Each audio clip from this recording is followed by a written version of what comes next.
Hello dear students, હવે આજથી આપણે ચેપ્ટર નંબર 14 જૈવિક અણુ સ્ટાર્ટ કરશું. પહેલાં ચેપ્ટર સ્ટાર્ટ કરવા પહેલાં એક વસ્તુ શીખવાની જરૂરી બને કે એઝ પર જે કોવિડ-19 સિચ્યુએશન છે તેને લીધે ગુજરાત ગવર્મેન્ટ દ્વારા બોર્ડના અને ગુજસેટ માટેના અમુક ટોપિક જે સ્કીપ કરેલા છે, તો આ એક ચેપ્ટર એવું છે કે એમાંથી ઘણા બધા ટોપિક ગુજરાત ગવર્મેન્ટે બોર્ડ અને ગુજસેટ માટે સ્કીપ કરેલા છે. તો you all are very lucky guys કે આ ચેપ્ટરમાંથી તમારે બહુ જ ઓછા કન્ટેન્ટ જે છે જે બોર્ડ અને ગુજસેટ માટે કરવાના છે. But we are mainly focus on NEET exam, competitive exam. તો એના માટે તો આપણે આખું ચેપ્ટર પરફેક્ટ કરવું પડશે, સાથે સાથે મેની મોર એક્સ્ટ્રા પોઈન્ટ્સ પણ કરવાના હશે. પણ બીજા ચેપ્ટરની કમ્પેરિઝનમાં જો આ ચેપ્ટરની આપણે વાત કરીએ તો આ ચેપ્ટરમાં આપણે બહારનું કન્ટેન્ટ એક્સ્ટ્રા જે કરવાનું હોય નીટ માટે તે ઓછું કરવાનું હોય. ચેપ્ટર ટેક્સ્ટબુક લેવલથી જ એકદમ પરફેક્ટલી પ્રિપેર કરવાનું, બિકોઝ સેમ ચેપ્ટર તમે ઓલરેડી 11થમાં બાયોલોજીમાં ભણેલા છો, એટલે તમને આ ચેપ્ટર શીખવામાં જરાક પણ પ્રોબ્લેમ નહીં આવશે. તો પહેલાં આપણે ઓવરવ્યૂ કરી નાખીએ કે કેટલા ટોપિક આપણે બોર્ડ અને ગુજસેટ માટે કરવાના છે. તો કાર્બોહાઈડ્રેટમાં ટોપિક નંબર 14.1.1, 14.1.2, 14.1.2.1 એન્ડ 14.1.2.2 આટલા ટોપિક કરવાના રહેશે. તમારી ટેક્સ્ટબુકમાં બધા ટોપિકના નંબર મેન્શન કરેલા છે, તમારે એમાં ટીક કરી રાખવાનું રહેશે.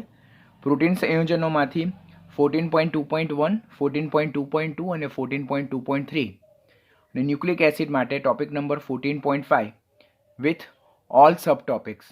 તો આટલા ટોપિક આપણે કરવાના છે, બહુ ઓછા ટોપિક કરવાના છે. અને કેટલા ટોપિક બોર્ડ અને ગુજસેટમાંથી રદ થઈ ગયેલા છે.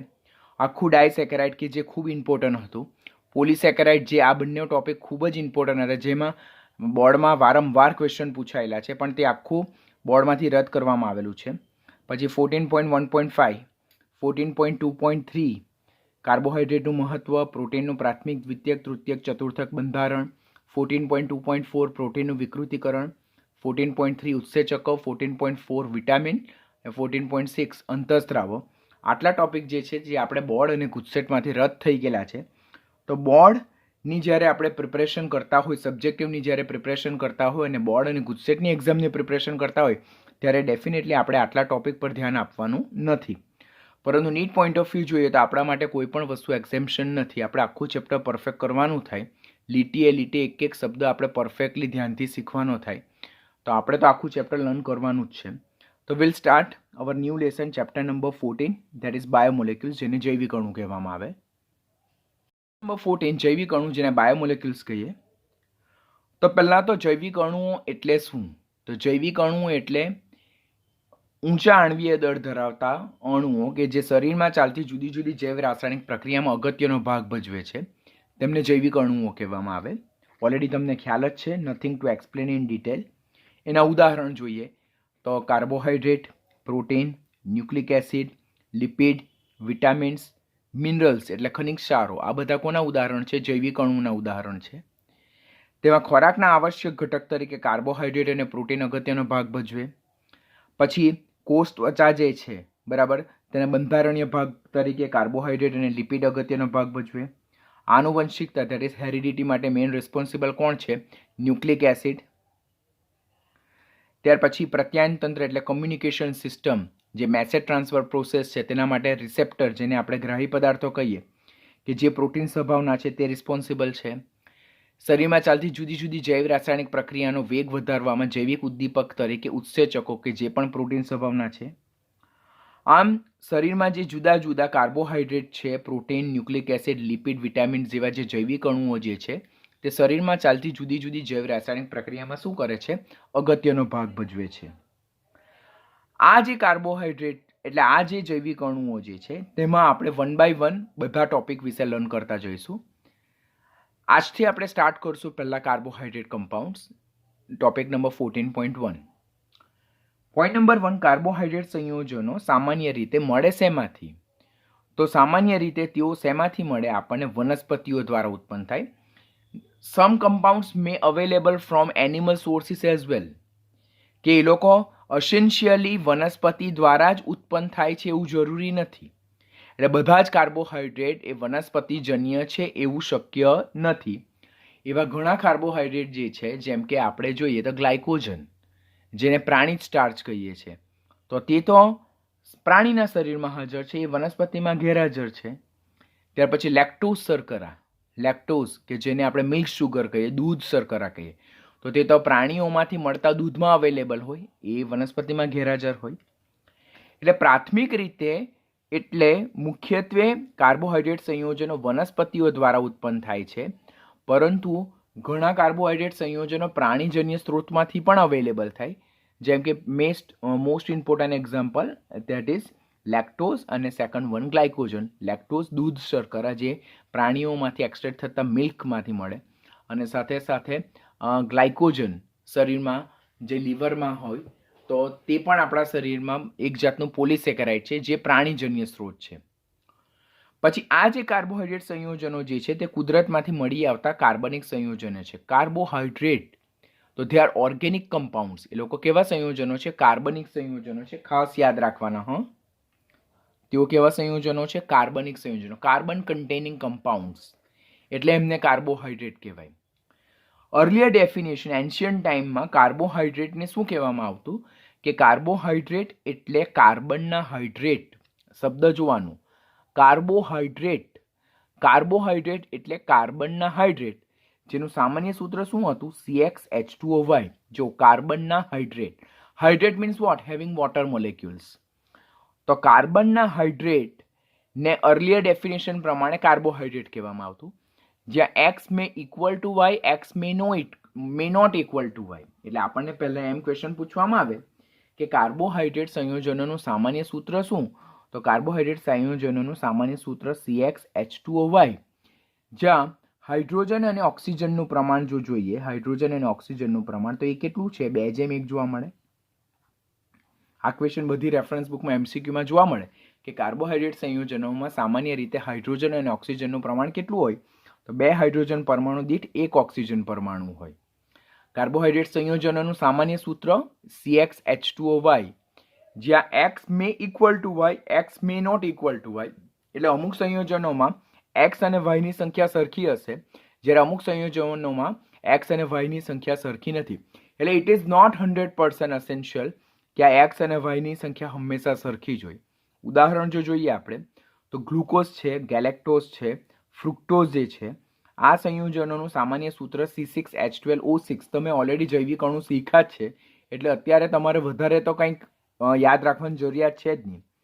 તો ગ્લુકોઝ, ગેલેક્ટોઝ, ફ્રુક્ટોઝ જેનું સામાન્ય સૂત્ર C6H12O6 છે, તો જેને આપણે C6H2O6 રાઇટ કરી શકીએ.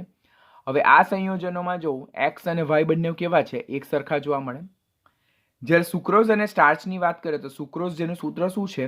C12H22O11. તો આ જ સૂત્રને આપણે C12H2O11 પણ રાઇટ કરી શકીએ. હવે અહીંયા એક્સ અને વાયની સંખ્યાને કમ્પેર કરો તો it's not equal to. Starch C6H2O5 n times. ગ્લુકોઝનું જે સૂત્ર છે તેમાં 6ની જગ્યાએ આપણે 5 પ્લેસ કરવાનું ને પછી n રાઇટ કરવાનું, બીકોઝ સ્ટાર્ચના બંધારણમાં અસંખ્ય ગ્લુકોઝના એકમો એકબીજા સાથે C1O4 ગ્લાયકોસિલિક સાંકળથી જોડાયેલા હોય, જે આપણે લેટર ઓન ડિસ્કશન કરવાના છે. આમ સ્ટાર્ચમાં અસંખ્ય ગ્લુકોઝના એકમો એકબીજા સાથે ગ્લાયકોસિલિક સાંકળથી જોડાયેલા છે, તો એમાં પણ એક્સ અને વાયની સંખ્યાને સરખી કરો તો that is not equal to. આમ કાર્બોહાઈડ્રેટ સંયોજનો એટલે કે જેમાં સામાન્ય સૂત્ર CxH2O છે, જ્યાં કાર્બનના હાઇડ્રેટ એટલે કાર્બોહાઈડ્રેટ પહેલાના સમયમાં કહેવામાં આવતું, જ્યાં એક્સ અને વાયની સંખ્યા ક્યાં સરખી હશે, ક્યાં જુદી જુદી, that's depend upon the different compound. તો અહીંયાથી ક્વેશ્ચન આપણને MCQમાં શું પૂછાય કે કાર્બનિક સંયોજનોની બેઝિક ઇન્ટ્રોડક્શન. તો મોસ્ટલી તેઓ વનસ્પતિમાંથી મળે, પ્લાન્ટ બેઝ સોર્સિસ છે. કાર્બનિક સંયોજનો છે, કાર્બનના હાઇડ્રેટ છે, માટે તેમનું સામાન્ય સૂત્ર CxH2O, જેમાં હાઇડ્રોજન અને ઓક્સિજનનો ગુણોત્તર 2:1 છે. અહીંયા x may equal to y, x may not equal to y. કયા કિસ્સામાં x may equal to y? તો ગ્લુકોઝ, ગેલેક્ટોઝ, ફ્રુક્ટોઝ. કયા કિસ્સામાં x may not equal to y? તો સુક્રોઝ અને સ્ટાર્ચ. સુક્રોઝ એ ડાયસેકેરાઇડ છે અને સ્ટાર્ચ એ પોલિસેકેરાઇડનું ઉદાહરણ છે. પરંતુ એવા ઘણા સંયોજનો હતા કે જેઓ કાર્બોહાઈડ્રેટ હતા અને જેમાં આ સંયોજન સામાન્ય સૂત્ર CxH2O ફોલો થતું હતું. જેમ કે ક્વેશ્ચન આપણને પૂછવામાં આવે કે નીચેના કયા કાર્બોહાઈડ્રેટમાં CXH2O સૂત્ર ફોલો થાય છે? સ્ટુડન્ટ્સ, તમે ટેક્સ્ટબુકમાંથી વાંચશો તો તમે MCQમાં ડેફિનેટલી કન્ફ્યુઝ થશો. તો better way you go through such kind of notes. આ PDF થ્રુ જ જોજો, બિકોઝ એમાંથી બધા MCQ તમારા ક્લિયર થઈ જશે. એકલું PDF વાંચી જશો ને MCQ સોલ્વ નહીં કરશો તો બી 101% આ ચેપ્ટરમાંથી તમારો નીટમાં ક્વેશ્ચન સોલ્વ થઈ જશે. તો there are many carbohydrates in which the general formula CXH2O is follow. એવા કયા ઉદાહરણ છે? તો ગ્લુકોઝ છે, ગેલેક્ટોઝ છે, ફ્રુક્ટોઝ છે, સુક્રોઝ, સેલ્યુલોઝ અને સ્ટાર્ચ. તો જો એમાં C6H2O6, ગ્લુકોઝ, ગેલેક્ટોઝ અને ફ્રુક્ટોઝના સામાન્ય સૂત્રો, સુક્રોઝ C12H2O11, સેલ્યુલોઝ, સ્ટાર્ચ કે જે પોલિસેકેરાઇડ છે C6H2O5. તો આટલા જે સંયોજનો છે તો તેમાં CXH2O X may equal to Y, X may not equal to Y follow થતું હતું. એટલે આપણે આટલા સંયોજનોમાં આ સૂત્ર ફોલો થતું હતું એટલે આપણે આ સંયોજનોને કાર્બોહાઈડ્રેટ તરીકે સ્વીકારી લીધું. કારણ કે આપણે અર્લીયર ડેફિનેશન શું કીધી કે કાર્બોહાઈડ્રેટ એટલે એવા સંયોજનો કે જે કાર્બનના હાઇડ્રેટ છે, એટલે કે જેમાં CXH2O ફોલો થાય, જેમાં X may equal to Y, X may not equal to Y. તો જે સંયોજનમાં CXH2O ફોલો થાય છે તેવા સંયોજનોને કાર્બોહાઈડ્રેટ કહેવામાં આવે છે, એવું અર્લીયર ડેફિનેશન ડિસ્ક્રાઇબ કરતી હતી. But there are many carbohydrate કે which are actually carbohydrate but they are not having same formula. એટલે ઘણા કાર્બોહાઈડ્રેટ સંયોજનો કાર્બોહાઈડ્રેટ હતા પરંતુ તેમાં આ સૂત્ર ફોલો થતું ન હતું. કે જેમ કે વાત કરીએ તો રેમનોઝ, ખાસ યાદ રાખવાનું, C6H12O5. રેમનોઝનું સૂત્ર શું છે? C6H12O5. ગ્લુકોઝનું જે સૂત્ર મળે C6H12O6, તેમાં પાછળ 6 ની જગ્યાએ 5 યાદ રાખવાનું. તો રેમનોઝ ખબર ને, ગ્લુકોઝનું સૂત્ર શું? C6H12O6. તેમાં આ જે 6 છે તેની જગ્યાએ આપણે 5 યાદ રાખીએ તો શું મળી જાય? રેમનોઝ. તો હવે રેમનોઝ એક કાર્બોહાઈડ્રેટ છે, એક જાતની શર્કરા છે, પરંતુ તેમાં તો CXH2O તો સૂત્ર ફોલો થતું જ નથી. તો આ તો કાર્બોહાઈડ્રેટ છે પણ એમાં એ સૂત્ર ફોલો નહીં થાય. એના કરતાં હજુ વધારે કોન્ટ્રાવર્શિયલ શું છે કે એવા ઘણા ખરા સંયોજનો છે કે જેમાં CXH2O સૂત્ર ફોલો થાય પરંતુ તેઓ કાર્બોહાઈડ્રેટ નથી. જેમ કે ફોર્માલ્ડિહાઇડ HCHO તો C1H2O1, એસિટિક એસિડ CH3COOH તો C2H2O twice, lactic acid COOH બરાબર CH3H અને OH કે જેમાં આ કિરાલ કાર્બન છે, જે ઓલરેડી તમે કાર્બોક્સિલિક એસિડ ચેપ્ટરમાં શીખી ગયેલા છો, જેનું સામાન્ય સૂત્ર C3H2O થ્રાઇસ છે. બરાબર. તો આટલા સંયોજનો કે જે કાર્બોહાઈડ્રેટ હતા ને એમાં CXH2O સૂત્ર ફોલો થતું હતું. આ સંયોજનો કાર્બોહાઈડ્રેટ હોવા છતાં પણ એમાં એ સૂત્ર ફોલો નહીં થતું હતું. ને આટલા સંયોજનો કાર્બોહાઈડ્રેટ ન હોવા છતાં પણ એમાં સૂત્ર ફોલો થતું હતું. માટે એના બેઝ પરથી ફાઇનલી શું ડિસાઇડ કરવામાં આવ્યું કે જે જૂની વ્યાખ્યા જે છે તેની આ 3 એક્ઝામ્પલના સંદર્ભમાં જો જોઈએ તો જૂની વ્યાખ્યા ટોટલી ઇવેલિડ હતી. બરાબર, ધેટ ઇઝ ટોટલી ઇરિલેવન્ટ હતી કે જે વેલિડ લાગુ પડતી નહીં હતી. બધા કિસ્સામાં આપણે એને યોગ્ય ગણી શકતા ન હતા. તો કાર્બોહાઈડ્રેટની કરેક્ટ ડેફિનેશન શું હોઈ શકે, which is most important thing you must remember. બરાબર. તો કાર્બોહાઈડ્રેટની જે કેમિકલ ડેફિનેશન છે તે આપણે ખાસ યાદ રાખવાની કે કાર્બોહાઈડ્રેટ એટલે એવા સંયોજનો, નીટ માટેનો ઇમ્પોર્ટન્ટ કન્સેપ્ટ. કાર્બોહાઈડ્રેટ એટલે એવા સંયોજનો કે જેઓ રાસાયણિક રીતે પ્રકાશ ક્રિયાશીલ છે, they are optical active compounds. એટલે જેઓ સમતલીય ધ્રુવીભૂત પ્રકાશ, પ્લેન પોલરાઇઝ લાઇટનું કોણાવર્તન કરે, either on a left side or on a right side.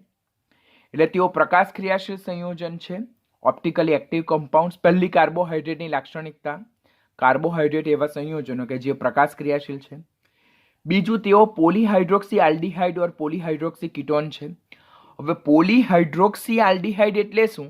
પોલીહાઇડ્રોક્સી એટલે એમાં ઘણા બધા હાઇડ્રોક્સિલ ગ્રુપ હોય ને સાથે સાથે આલ્ડીહાઇડ સમૂહ. જેમ કે અહીંયા જો CHO આલ્ડીહાઇડ છે. હવે અહીંયા આલ્કોહોલ જો તો 4 અને +1 5 આલ્કોહોલ છે. તો આને શું કહેવાય?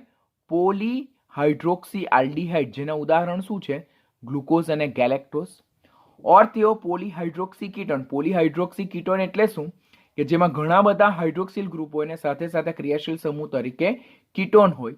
તો અહીંયા આપણે ઉદાહરણ લઈએ તો CH2OH, COO, CHOH થ્રાઇસ અને CH2OH. તો જો અહીંયા 3 ને 1 4 ને 1 5 5 હાઇડ્રોક્સિલ ગ્રુપ છે. That's why it's called as a polyhydroxy compound having ketone functional group. તો પોલીહાઇડ્રોક્સી કીટોન એટલે કાર્બોહાઈડ્રેટ એટલે કેવા સંયોજનો કે જેઓ રાસાયણિક રીતે પ્રકાશ ક્રિયાશીલ છે, જેઓ પ્રકાશ પોલીહાઇડ્રોક્સી આલ્ડીહાઇડ ઓર પોલીહાઇડ્રોક્સી કીટોન, નીચેનામાંથી કયું સંયોજન પોલીહાઇડ્રોક્સી આલ્ડીહાઇડ છે? તો એનું બેસ્ટ એક્ઝામ્પલ શું છે? તો ગ્લુકોઝ અને ગેલેક્ટોઝ. ખાસ યાદ રાખવું, વેરી ઇમ્પોર્ટન્ટ. ગ્લુકોઝ અને ગેલેક્ટોઝ એ પોલીહાઇડ્રોક્સી આલ્ડીહાઇડ છે, બરાબર. જ્યારે ફ્રુક્ટોઝ એ પોલીહાઇડ્રોક્સી કીટોન છે. શા માટે તેઓ પોલીહાઇડ્રોક્સી આલ્ડીહાઇડ છે? બીકોઝ તેમાં ઘણા બધા હાઇડ્રોક્સિલ ગ્રુપ અને ક્રિયાશીલ સમૂહ તરીકે આલ્ડીહાઇડ સમૂહ જોવા મળે.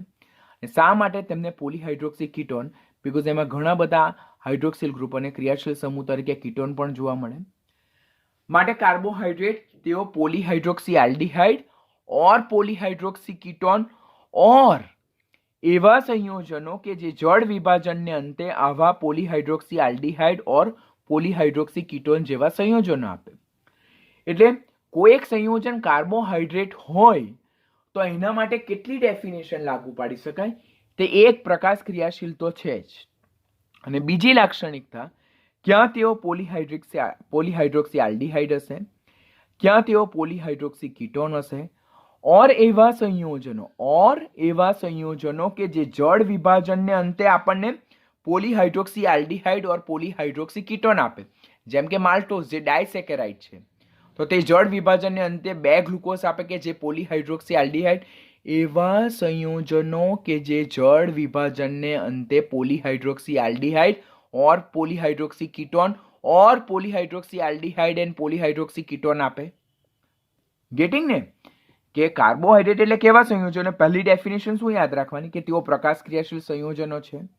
બીજી કે ક્યાં તેઓ પોલીહાઇડ્રોક્સી આલ્ડીહાઇડ છે, ક્યાં તેઓ પોલીહાઇડ્રોક્સી કીટોન છે, ક્યાં તેઓ એવા સંયોજન છે કે જે જળ વિભાજનને અંતે આપણને પોલીહાઇડ્રોક્સી આલ્ડીહાઇડ ઓર પોલીહાઇડ્રોક્સી કીટોન ઓર બંને આપે. જેમ કે માલ્ટોઝ જોઈએ, તેનું જળ વિભાજન થાય તો આપણને 2 ગ્લુકોઝના એકમો મળે જે મોનોસેકેરાઇડ છે અને પોલીહાઇડ્રોક્સી આલ્ડીહાઇડ છે.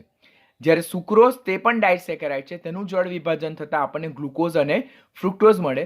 તો આ પોલીહાઇડ્રોક્સી આલ્ડીહાઇડ છે, જ્યારે આ પોલીહાઇડ્રોક્સી કીટોન છે. માટે ઓન એન એવરેજ જો કાર્બોહાઈડ્રેટની ડેફિનેશન આપણે વિચારીએ તો તેઓ પ્રકાશ ક્રિયાશીલ સંયોજનો છે. તેઓ રાસાયણિક રીતે પોલીહાઇડ્રોક્સી આલ્ડીહાઇડ ઓર પોલીહાઇડ્રોક્સી કીટોન ઓર એવા સંયોજનો કે જે જળ વિભાજનને અંતે polyhydroxy aldehyde or polyhydroxy ketone or polyhydroxy aldehyde અને પોલીહાઇડ્રોક્સી કીટોન સંયોજનો આપે છે. તો એવા સંયોજનને શું કહેવામાં આવે છે? કાર્બોહાઈડ્રેટ સંયોજનો. તો આ ડેફિનેશન, કેમિકલ ડેફિનેશન તમારે ખાસ યાદ રાખવાની. કાર્બોહાઈડ્રેટનું વર્ગીકરણ, which is very important topic for your NEET exam, very most important. અહીંયા જે ટેબલ અહીંયા એક્સપ્લેન કરેલું છે, આનાથી સારું ટેબલ તમને 100 MCQ યાદ રાખવા માટે બીજે કશે નહીં મળશે. તો આ ટેબલને તમારે 100% રેડી કરવાનું. એક વખત ધ્યાનથી વાંચો, બીજી વખત ધ્યાનથી વાંચો, ત્રીજી વખત ધ્યાનથી વાંચો અને ચોથી વખત કમ્પલસરી જોયા વગર તમારે તમારી પાસે રફ પેજ ઓર રફ બુકમાં રાઇટ કરવાનું છે. એક વખત ટેબલ રેડી થઈ જશે પછી જિંદગીભર તમારે એ ટેબલને લગતા MCQ સોલ્વ કરવા નહીં પડે. કાર્બોહાઈડ્રેટનું વર્ગીકરણ જુદી જુદી રીતે થાય. તેમાં પહેલું કાર્બોહાઈડ્રેટનું વર્ગીકરણ તે જળ વિભાજનને આધારે થાય. કે જેમ કે જળ વિભાજનને આધારે તેઓ મોનોસેકેરાઇડ, ઓલિગોસેકેરાઇડ અને પોલીસેકેરાઇડમાં ડિવાઈડ થાય છે. તો પહેલા આપણને ક્વેશ્ચન પૂછાય કે સામાન્ય રીતે જળ વિભાજનને અંતે કાર્બોહાઈડ્રેટનું મુખ્યત્વે વર્ગીકરણ કેટલા એકમમાં થાય? તો 3: મોનોસેકેરાઇડ, ઓલિગોસેકેરાઇડ અને પોલીસેકેરાઇડ. મોનોસેકેરાઇડ એટલે કેવા કાર્બોહાઈડ્રેટ કે જેઓ જળ વિભાજન પામતા નથી. તો મોનોસેકેરાઇડ કાર્બોહાઈડ્રેટના નાનામાં નાના બંધારણીય એકમો છે. ક્વેશ્ચન પૂછાય કે કાર્બોહાઈડ્રેટ સંયોજનોના નાનામાં નાના બંધારણીય એકમો કયા? તો તે છે મોનોસેકેરાઇડ. એટલે તેઓ નાનામાં નાના બંધારણીય એકમો છે, એટલે જો એમનું જળ વિભાજન કરવામાં આવે તો ડેફિનેટલી તેઓ જળ વિભાજન પામશે જ નહીં, because they are the basic unit of carbohydrate. કાર્બોહાઈડ્રેટનું કોમ્પ્લેક્સ બંધારણ જે હોય તેમાં નાનામાં નાનો એકમ કોણ હોય? મોનોસેકેરાઇડ હોય. માટે તેઓ જળ વિભાજન પામતા નથી. જ્યારે ઓલિગોસેકેરાઇડ અને પોલિસેકેરાઇડ તેઓ જળ વિભાજન પામે છે. ઓલિગોસેકેરાઇડ એટલે શું? તો ઓલિગોસેકેરાઇડ એટલે એવા કાર્બોહાઈડ્રેટ જે જળ વિભાજનને અંતે આપણને 2 થી 10 મોનોસેકેરાઇડ આપે. કેટલા? 2 થી 10 મોનોસેકેરાઇડ આપે છે. યાદ રાખવાનું. ઓલિગોસેકેરાઇડ સંયોજનો જળ વિભાજન અંતે કેટલા મોનોસેકેરાઇડ આપશે? તો 2 થી 10. તો મોનોસેકેરાઇડ તો જળ વિભાજન પામતા જ નથી, તો જળ વિભાજનને અંતે ખાલી જગ્યા મોનોસેકેરાઇડ આપે તો એમાં તો ડેશ એમના માટે નહીં લાગુ પડે. ડાયસેકેરાઇડ સંયોજનો જે જળ વિભાજનને અંતે 2 મોનોસેકેરાઇડ આપે. કારણ કે ડાયસેકેરાઇડ સંયોજનો કેવી રીતે બને? તો 2 સમાન और જુદા જુદા મોનોસેકેરાઇડ એકમો એકબીજા સાથે ગ્લાયકોસિડિક સાંકળથી જોડાઈને જે સંયોજનો બનાવે તેને ડાયસેકેરાઇડ કહેવાય. આપણે ડાયસેકેરાઇડ ડિટેલમાં લર્ન કરવાના છે. ડાયસેકેરાઇડ એટલે શું? 2 સમાન और જુદા જુદા મોનોસેકેરાઇડ એકમો એકબીજા સાથે ગ્લાયકોસિડિક સાંકળથી જોડાઈને જે કાર્બોહાઈડ્રેટ બનાવે તેને ડાયસેકેરાઇડ. તો ડાયસેકેરાઇડના બંધારણમાં કેટલા મોનોસેકેરાઇડ એકમો એકબીજા સાથે ગ્લાયકોસિડિક બંધથી જોડાયા? 2. તો ડાયસેકેરાઇડનું જળ વિભાજન થાય તો કેટલા મોનોસેકેરાઇડ પ્રાપ્ત થાય? ડેફિનેટલી 2. એવી જ રીતે ટ્રાયસેકેરાઇડમાં 3 સમાન और જુદા જુદા મોનોસેકેરાઇડ એકમો એકબીજા સાથે ગ્લાયકોસિડિક બંધથી જોડાઈને ટ્રાયસેકેરાઇડ બનાવે તો તેમનું જળ વિભાજન થતાં આપણને 3 મોનોસેકેરાઇડ પ્રાપ્ત થાય. ટેટ્રાસેકેરાઇડ સંયોજનનું જળ વિભાજન થતાં 4 મોનોસેકેરાઇડ પ્રાપ્ત થાય અને પોલિસેકેરાઇડ સંયોજનોનું જળ વિભાજન થતાં આપણને n જેટલા મોનોસેકેરાઇડ પ્રાપ્ત થાય છે. હવે સામાન્ય સૂત્ર જો જોઈએ, આ બધા જે મોનોસેકેરાઇડ છે, પછી ડાયસેકેરાઇડ છે, ટ્રાઇસ, ટેટ્રા અને પોલી, તો બધાનું સામાન્ય સૂત્ર યાદ રાખવાની સિમ્પલ ટ્રીક. જો CnH2SnOn, તો બધામાં CnH2SnOn લખી દેવાનું. પછી અહીંયા જો યાદ રાખવા માટે ફક્ત આપણે યાદ રાખવાનું -2 -1 -4 -2 -6 -3. તો બધામાં કોમન શું છે? CnH2SnOn. તો બધામાં CnH2SnOn તો કોમન થાય જ છે. ખાલી આમાં 2n - 2 ON - 1, 2n - 4 ON - 2, 2n - 6 ON - 3. और આ સૂત્રને હું આ રીતે પણ લખી શકું CnH2ON. તો આ સૂત્રમાં હું શું લખું? CnH2ON -1. જસ્ટ એકદમ સિમ્પલ ફોર્મ્યુલા છે. અહીંયા ON છે, CnH2ON કાર્બોહાઈડ્રેટ કે જે કાર્બનના હાઇડ્રેટ છે તેમાં અહીંયા n-1, અહીંયા n-2 ટ્રાયસેકેરાઇડમાં, અહીંયા ટેટ્રાસેકેરાઇડમાં n-3. જ્યારે પોલિસેકેરાઇડનું સૂત્ર C6H2O5N, બીકોઝ પોલિસેકેરાઇડમાં અસંખ્ય મોનોસેકેરાઇડ એકમો એકબીજા સાથે ગ્લાયકોસિડિક સાંકળથી જોડાય અને તેમાંથી પાણીના અણુઓ છૂટા પડે, માટે તેમનું સામાન્ય સૂત્ર આ છે. હવે મોનોસેકેરાઇડમાં અહીંયા n બરાબર 6, અહીંયા 6 દુ 12, અહીંયા 6 તાલી 18 અને અહીંયા 6 ચોક 24. આ રીતે યાદ રાખવાનું. સૂત્ર જો જોઈએ તો આ સૂત્રમાં જો હું n બરાબર 6 મૂકું તો C6H2O6 થાય, જેને જ હું લખું C6H12O6. તો એ કોના બંધારણ છે? ગ્લુકોઝ, ફ્રુક્ટોઝ, ગેલેક્ટોઝ અને મેનોઝ. આટલી શર્કરા છે, તેનું સામાન્ય સૂત્ર શું છે? C6H12O6. C6H2O6. ઢગલો ક્વેશ્ચન પૂછાય. પહેલો ક્વેશ્ચન એમ પૂછાય કે ગ્લુકોઝનું સૂત્ર શું? તો C6H12O6. નીચેનામાંથી કઈ શર્કરાનું સામાન્ય સૂત્ર C6H12O6 છે? તો આ ચારમાંથી કોઈ પણ. નીચેનામાંથી કઈ શર્કરામાં આ સૂત્ર ફોલો થાય? તો આયરુઆ. પછી ક્વેશ્ચન પૂછ્યા ફ્રુક્ટોઝ માટે નીચેનામાંથી સામાન્ય સૂત્ર કયું? તો આયરુઆ. એટલે આ ટેબલ જો પ્રિપેર કરશો તો એવા બધા જ કોન્ટ્રાવર્શિયલ ક્વેશ્ચન રેડી થઈ જશે. પછી અહીંયા જો n બરાબર આપણે 12 મૂકીએ ડાયસેકેરાઇડમાં, તો અહીંયા C12 and H2O11, બીકોઝ 12 - 1 થતાં 11 મળે. તો C12H22O11 તે કોણ કોણ? સુક્રોઝ, માલ્ટોઝ, લેક્ટોઝ અને સેલાબાયોઝ. સુક્રોઝ, માલ્ટોઝ, લેક્ટોઝ અને સેલાબાયોઝ. રફિનોઝ, જેને જ મેલિટ્રાયોઝ કહેવામાં આવે, તો તેમાં n બરાબર આપણે અહીંયા શું મૂકવાનું? 18. તો C18 ને 18 - 2 એટલે 16. તો C18, 16 દુના 32 and O16 થાય. પછી અહીંયા n બરાબર આપણે શું મૂકવાનું? 24 મૂકવાનું. તો C24 અને 24 - 3, તો there is 21. તો આ સૂત્ર આવે. જેમાં ટેટ્રાસેકેરાઇડનું ઉદાહરણ શું છે?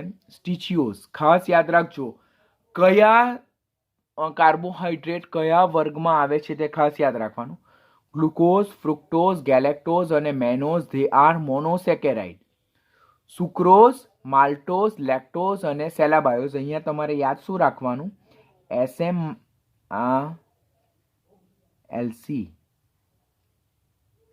SMLC. બરાબર. સુક્રોઝ, માલ્ટોઝ, લેક્ટોઝ અને સેલાબાયોઝ. રફીની ચાદર મેલી. રફીની ચાદર મેલી ધેટ ઇઝ રેફિનોઝ એન્ડ તેને શું કહેવાય? મેલિટ્રાયોઝ કહેવાય. તો ક્વેશ્ચન એમ પૂછાય કે રેફિનોઝ એ કઈ શર્કરા છે? બરાબર. મોનોસેકેરાઇડ, ડાયસેકેરાઇડ, ટ્રાયસેકેરાઇડ કે ટેટ્રા? તો રફીની ચાદર મેલી ને મેલિટ્રાયોઝ એટલે ટ્રાયોઝ શર્કરા છે, જ્યારે સ્ટીચિયોઝ એ ટેટ્રાસેકેરાઇડ છે. સ્ટાર્ચ, સેલ્યુલોઝ, ડેક્સ્ટ્રીન, ગ્લાયકોજન, ગુંદર આ બધા કેવા છે?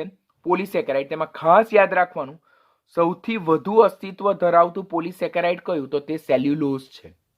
નીચેનામાંથી કયું પોલિસેકેરાઇડ વનસ્પતિમાં ગેરહાજર ને ફક્ત પ્રાણીમાં હાજર? તો તે છે ગ્લાયકોજન. બરાબર. આપણે ખાસ યાદ રાખવાનું.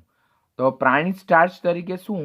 તો ગ્લાયકોજનને પ્રાણી સ્ટાર્ચ કહેવાય. શા માટે તે હું લેટર ઓન તમને એક્સપ્લેન કરીશ આ ચેપ્ટરમાં, પોલિસેકેરાઇડ લર્ન કરશું ત્યારે. તો અહીંયાથી આપણે શું યાદ રાખવાનું કે નીચેનામાંથી કયું પોલિસેકેરાઇડ એ કુદરતમાં સૌથી વધુ અસ્તિત્વ ધરાવે? તો સેલ્યુલોઝ. કયું પોલિસેકેરાઇડ એ પ્રાણીમાં જ ફક્ત હાજર? તે છે ગ્લાયકોજન. હવે મોનોસેકેરાઇડમાં આપણે અહીંયા n બરાબર 5 પણ લખી શકીએ. તો C5H2O5 તો એ કઈ શર્કરા? રિબોઝ શર્કરા, જે RNA માં હાજર હોય. અને આ જે સૂત્ર છે તેમાંથી આપણે જો એક ઓક્સિજન દૂર કરી નાખીએ તો એને શું કહેવાય? ડીઓક્સી રિબોઝ, જે DNA માં જોવા મળે. Both are very important. નીચેનામાંથી રિબોઝ શર્કરાનું સામાન્ય સૂત્ર શું? તો રિબોઝ શર્કરાનું સામાન્ય સૂત્ર C5H10O5 છે. આ કોનું સૂત્ર? રિબોઝનું સૂત્ર. હવે એમાંથી એક O જો ઓછો કરી નાખશો તો એને ડીઓક્સી રિબોઝ કહેવાય, જે શેમાં હાજર હોય છે? DNA. It is very important table. તમારે ખૂબ જ કાળજીથી ટેબલ યાદ રાખવાનું છે. બધા ઉદાહરણ, બધાના સામાન્ય સૂત્ર, કોણ પોલિસેકેરાઇડ, કોણ ડાયસેકેરાઇડ, કોણ ટ્રાય, કોણ ટેટ્રાસેકેરાઇડ, તો એ બધી જ વસ્તુ યાદ રાખવાની છે. આઈ tried my best to make you the PDF very easy to remember.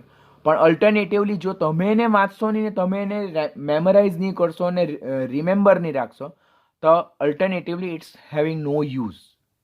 It's not worthing at all. તો પ્લીઝ ટેબલને પરફેક્ટ રેડી કરજો. ત્યાર પછી વેરી ઇમ્પોર્ટન્ટ જે થિંગ પૂછાય છે કે સ્ફટિકમય ક્રિસ્ટલાઇન પાણીમાં દ્રાવ્ય, વોટર સોલ્યુબલ, સ્વાદે ગળ્યા, સ્વીટ અને શર્કરા એટલે સુગર.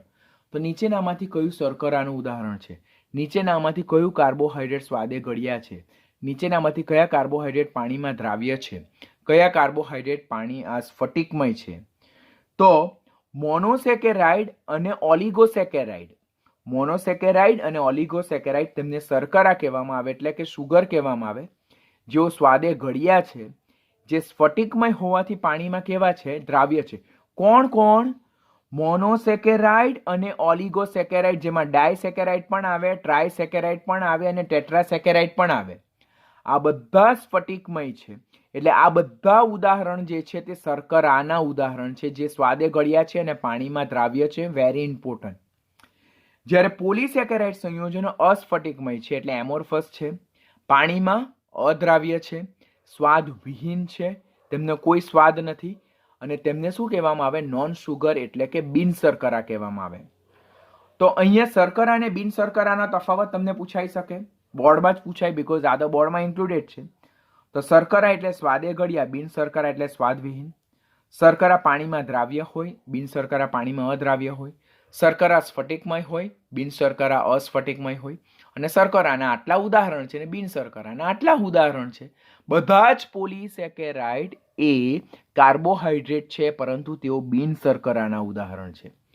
જ્યારે બધા જ મોનોસેકેરાઇડ, ડાય, ટ્રાય અને ટેટ્રાસેકેરાઇડ કોના ઉદાહરણ છે? શર્કરાના ઉદાહરણ છે. બીજું વર્ગીકરણ છે કાર્બોહાઈડ્રેટનું, તે કાર્બનની સંખ્યાને આધારે.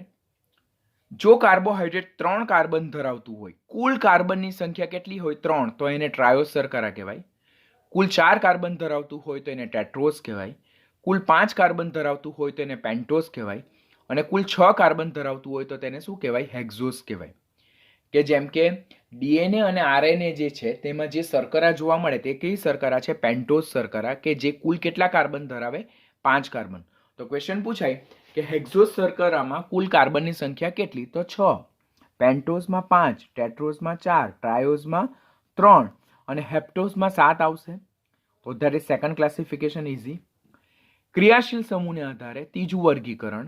ક્રિયાશીલ સમૂહને આધારે જો કાર્બોહાઈડ્રેટ સંયોજનોમાં ક્રિયાશીલ સમૂહ તરીકે આલ્ડીહાઇડ સમૂહ હોય તો એ પ્રકારના કાર્બોહાઈડ્રેટને આપણે આલ્ડોઝ શર્કરા કે આલ્ડોઝ સુગર. બરાબર. જે કાર્બોહાઈડ્રેટ સંયોજનોમાં મુખ્ય ક્રિયાશીલ સમૂહ તરીકે આલ્ડીહાઇડ હોય તો તેવી શર્કરાને આપણે આલ્ડોઝ શર્કરા એટલે આલ્ડોઝ સુગર કહીએ. તેના ઉદાહરણ કયા છે? Glucose, galactose, મેનોઝ. ઉદાહરણ કમ્પલસરી યાદ રાખજો દીકરાઓ, નહીં તો અટવાઈ જશો. નીચેનામાંથી કઈ આલ્ડોઝ શર્કરા છે? તો ગ્લુકોઝ, ગેલેક્ટોઝ અને મેનોઝ એ કેવી શર્કરા છે? આલ્ડોઝ શર્કરા છે. શા માટે? તેમાં મુખ્ય ક્રિયાશીલ સમૂહ તરીકે આલ્ડીહાઇડ જોવા મળે. જ્યારે ફ્રુક્ટોઝ એ કીટોઝ શર્કરા છે, કારણ કે તેમાં મુખ્ય ક્રિયાશીલ સમૂહ તરીકે કીટોન જોવા મળે છે.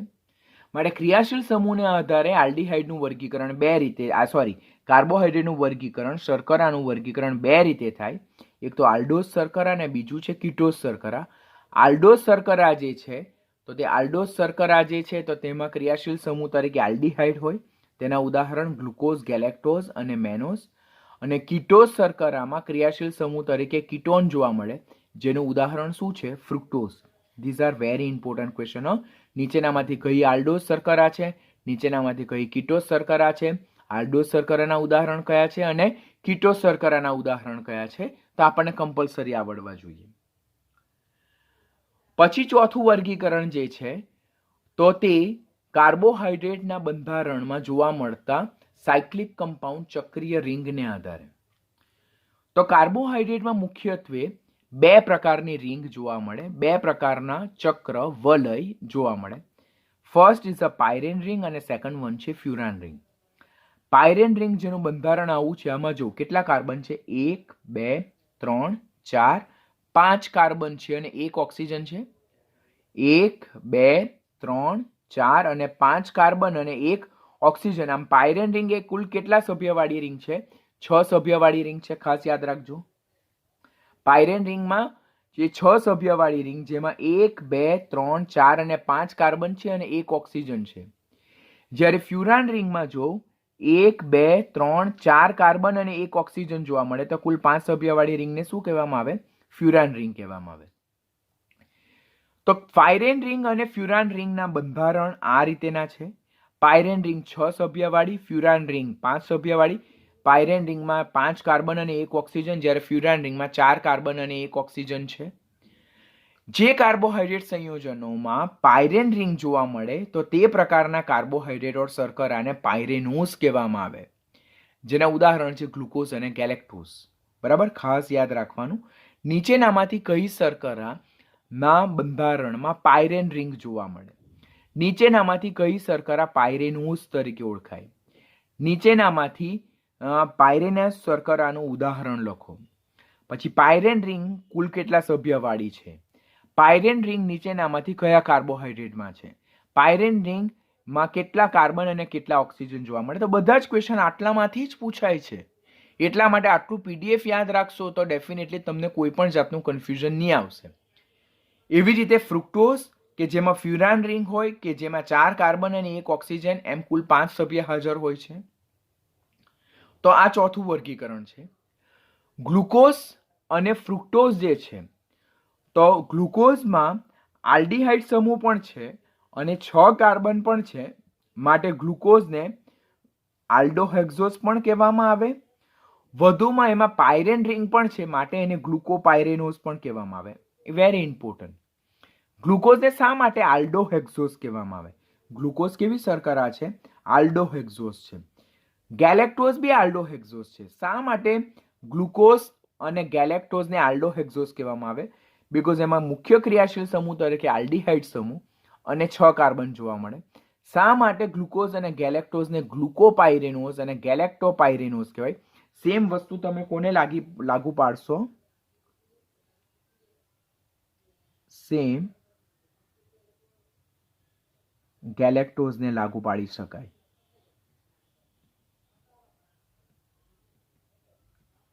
આમ ગેલેક્ટોઝ પણ આલ્ડોહેક્ઝોઝ છે અને ગેલેક્ટોપાયરેનોઝ છે. તો ગ્લુકોઝ અને ગેલેક્ટોઝ બંનેમાં મુખ્ય ક્રિયાશીલ સમૂહ આલ્ડીહાઇડ છે. બંનેમાં 6 કાર્બન જોવા મળે, માટે ગ્લુકોઝ અને ગેલેક્ટોઝ બંને આલ્ડોહેક્ઝોઝ છે. બંનેમાં ચક્રીય રિંગ તરીકે પાયરેન રિંગ જોવા મળે, માટે બંનેને ગ્લુકોપાયરેનોઝ ઓર ગેલેક્ટોપાયરેનોઝ કહેવામાં આવે. જ્યારે ફ્રુક્ટોઝ જે છે તેમાં મુખ્ય ક્રિયાશીલ સમૂહ તરીકે કીટોન જોવા મળે અને 6 કાર્બન જોવા મળે, માટે ફ્રુક્ટોઝને કીટોહેક્ઝોઝ કહેવામાં આવે. ફ્રુક્ટોઝ એ કેવી શર્કરા છે? કીટોહેક્ઝોઝ શર્કરા છે. વધુમાં એમાં ફ્યુરાન રિંગ જોવા મળે, માટે એને શું કહેવામાં આવે છે? ફ્રુક્ટોફ્યુરાનોઝ. ફ્રુક્ટોઝમાં કઈ રિંગ? અહીંયા જોયું આપણે કે ફ્રુક્ટોઝમાં ફ્યુરાન રિંગ જોવા મળે, માટે ફ્રુક્ટોઝને શું કહેવામાં આવે છે? ફ્યુરાનોઝ, ફ્રુક્ટોફ્યુરાનોઝ. તો નીચેનામાંથી કઈ કીટોહેક્ઝોઝ છે, કઈ ફ્યુરાનોઝ છે, કઈ પાયરેનોઝ છે, કઈ આલ્ડોહેક્ઝોઝ છે, તે બધા જ ઉદાહરણ તમને કમ્પલસરી આવડવા જોઈએ. આમ કાર્બોહાઈડ્રેટનું મુખ્યત્વે આપણે કેટલી રીતે વર્ગીકરણ જોયું? 4 રીતે. પહેલું જળ વિભાજનને આધારે, મોનોસેકેરાઇડ, ઓલિગોસેકેરાઇડ અને પોલિસેકેરાઇડ. તેમાં ઓલિગોસેકેરાઇડ કે જે જળ વિભાજનને અંતે 2 થી 10 જેટલા મોનોસેકેરાઇડ આપે. બીજું વર્ગીકરણ કાર્બનની સંખ્યાને આધારે. ત્રીજું વર્ગીકરણ અંદર રહેલા ચક્રીય વલયને આધારે. ચોથું વર્ગીકરણ અંદર રહેલા ક્રિયાશીલ સમૂહને આધારે. તો વર્ગીકરણ વેરી મોસ્ટ ઇમ્પોર્ટન્ટ થિંગ. કેટલાક અગત્યના મોનોસેકેરાઇડ, તેમાં આલ્ડોઝ શર્કરા અને કીટોઝ શર્કરાના ઉદાહરણ જોવાના. જો પહેલા આલ્ડોટ્રાયોઝ. આલ્ડોટ્રાયોઝ એટલે જેમાં આલ્ડીહાઇડ ક્રિયાશીલ સમૂહ છે. જો બધામાં આલ્ડીહાઇડ ક્રિયાશીલ સમૂહ છે, માટે આ બધીને આલ્ડોઝ શર્કરા કહેવાય. ટ્રાયોઝ એટલે એમાં 3 કાર્બન હશે. જો 1, 2 અને 3. ટેટ્રોઝ એટલે 1, 2, 3, 4. પેન્ટોઝ એટલે 5. તો 1, 3 ને 1, 4 ને 1, 5. હેક્ઝોઝ એટલે 6 કાર્બન. 1, 4 ને 1, 5 ને 1, 6. હેપ્ટોઝ એટલે 1, 5 ને 1, 6 ને 1, 7. તો આલ્ડોટ્રાયોઝ એટલે જેમાં આલ્ડીહાઇડ મુખ્ય ક્રિયાશીલ સમૂહ સાથે સાથે કુલ 3 કાર્બન. આલ્ડોટેટ્રોઝ એટલે આલ્ડીહાઇડ ક્રિયાશીલ સમૂહ અને કુલ 4 કાર્બન. આલ્ડોપેન્ટોઝ એટલે આલ્ડીહાઇડ સમૂહ અને કુલ 5 કાર્બન. આલ્ડોહેક્ઝોઝ એટલે આલ્ડીહાઇડ અને કુલ 6 કાર્બન. આલ્ડોહેપ્ટોઝ એટલે આલ્ડીહાઇડ અને કુલ કેટલા? 7 કાર્બન જોવા મળે. બધાના બંધારણ જોઈએ આપણે. બધાના બંધારણ, તો બધાના બંધારણમાં આ વસ્તુ તો સેમ જોવા મળે છે. જો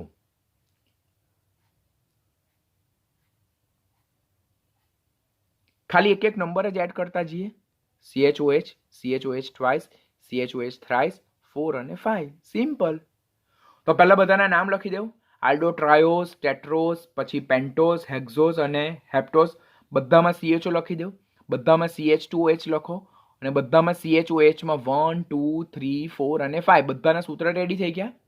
નામ તમારે કમ્પલસરી યાદ રાખવાના. ટેક્સ્ટબુકમાં આ બંને આપેલું છે, એટલે તમને ક્વેશ્ચન પૂછાય કે નીચેનામાંથી આલ્ડોપેન્ટોઝનું બંધારણ કયું? તો એમાં CHO હોય, CHOH 3 હોય અને CH2OH હોય. તો ટેક્સ્ટબુકમાં આ 2 કોલમ આપેલી છે, પરંતુ ત્રીજી કોલમ એના એક્ઝામ્પલ જે નીટમાં અને જેઈ એટલે જે નેશનલ ટેસ્ટિંગ એજન્સી જેને ખાસ ફોકસ કરે છે તે ટેક્સ્ટબુકમાં ઉદાહરણ નથી આપેલા, તો યાદ રાખવાનું.